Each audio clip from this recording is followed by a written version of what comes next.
Bom,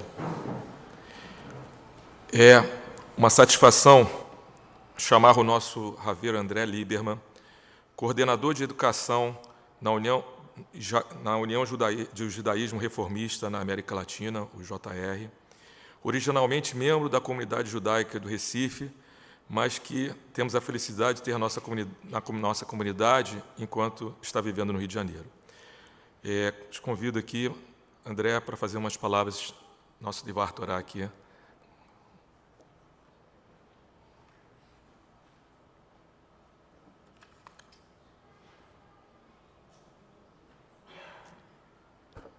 Olá pessoal, tudo bem? Shabbat Shalom para vocês, espero que vocês estejam bem. Como apresentado, eu sou André Lieberman, venho do Recife, estou morando aqui no Rio de Janeiro e recebi esse convite honroso de falar com vocês nesse Shabbat e contar um pouco da minha experiência, junto com uma explicação sobre a Parashá, da minha experiência em Israel. Há 2 semanas eu estava lá agora, certo? E escrevi um pequeno Dvar.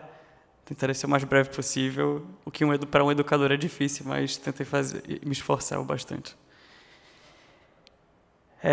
Há 2 semanas eu aterrissava no Galeão, depois de 10 dias em Israel, sendo madrir do Taglit, um projeto extremamente relevante para a comunidade judaica, internacional, e que proporciona jovens do mundo inteiro a entrarem em contato com sua terra ancestral, onde se situa hoje um Estado moderno, extremamente complexo e interessante. Essa foi a minha 4ª ida a Israel. Dessa vez, portando esse dever de educador que eu amo tanto, mas em um contexto que tem me assombrado e enfraquecido minha saúde mental e de tantas outras pessoas há quase 1 ano. É interessante ver como cada pessoa que retorna de Israel, nesse momento, vem com um olhar diferente sobre o futuro do conflito. Muitos vêm esperançosos, confiantes de um futuro promissor, outros nem tanto. E, no início, esse foi o meu caso. Enquanto eu guiava os jovens e tentava promover a melhor experiência possível no tocante à educação judaica e sionista, minha mente estava inquieta e assim também voltou para o Brasil.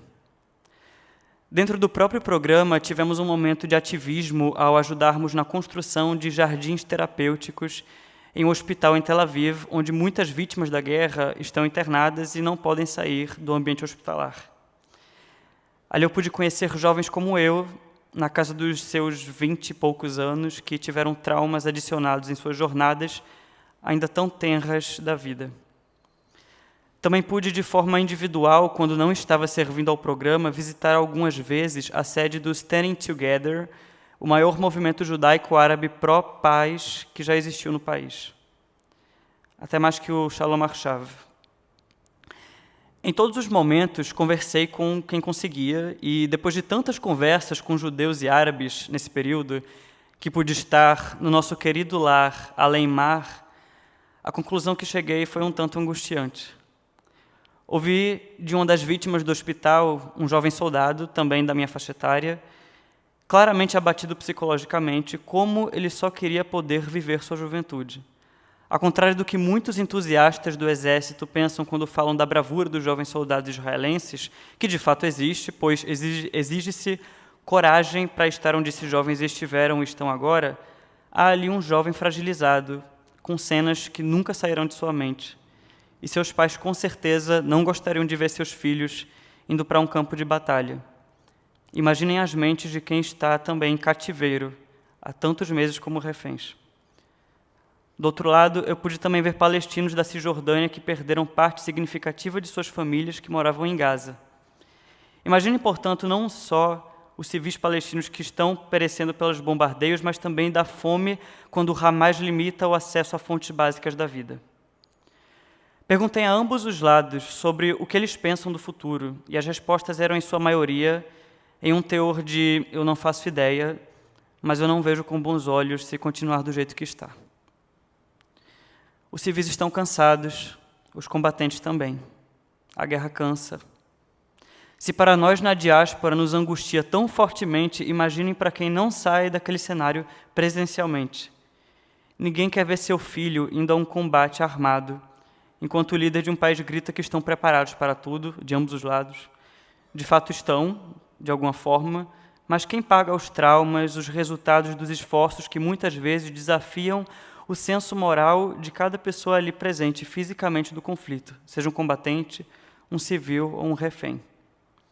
Como saímos disso? Como construímos um lar seguro e de paz? Que perguntas complexas.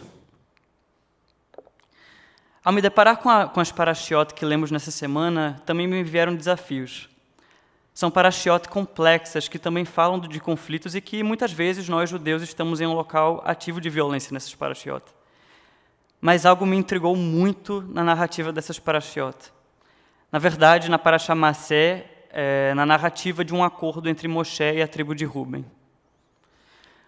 Os israelitas eles estavam no último estágio de sua jornada para a Terra Prometida. Eles estavam agora situados na margem leste do Jordão, à vista de seu destino. Duas das tribos, Ruben e Gad, que tinham grandes rebanhos e gado, sentiram que a terra na qual estavam acampados era ideal para seus propósitos. Era uma boa região de pastagem. Então, eles se aproximaram de Moshe e pediram permissão para ficar lá, em vez de tomar sua parte na terra de Israel.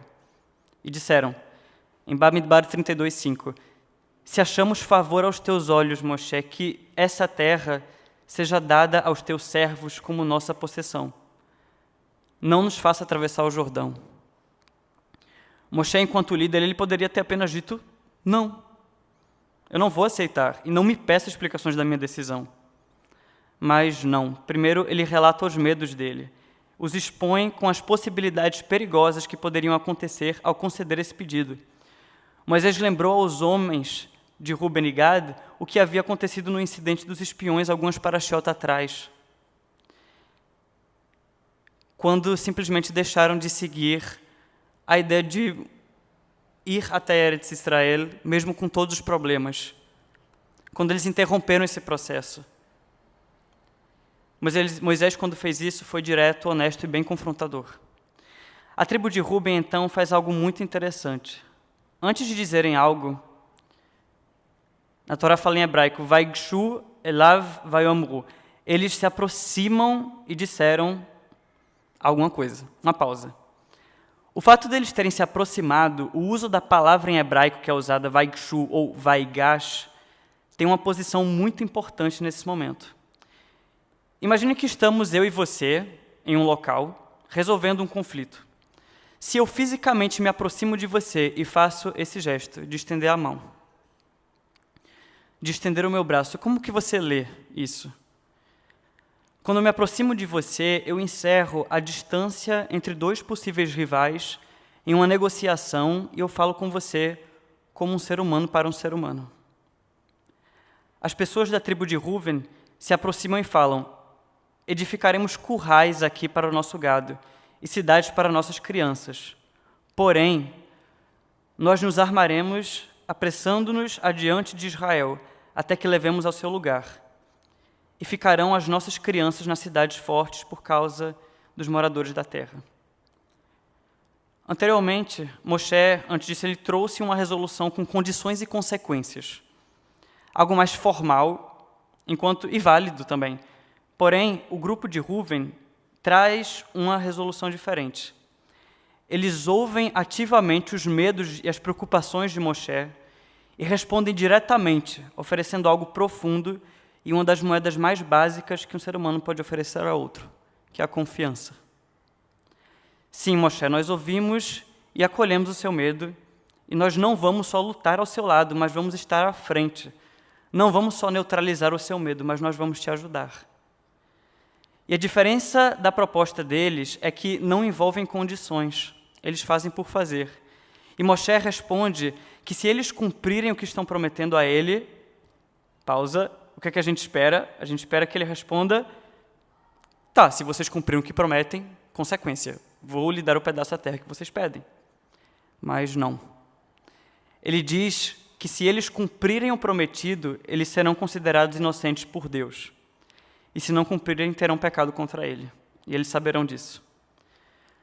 Moshe responde na linguagem da confiança. Ele diz como, se você está olhando nos meus olhos E me dando sua palavra, eu preciso que você entenda, para que eu confie em você, que preciso saber que você está sendo sério.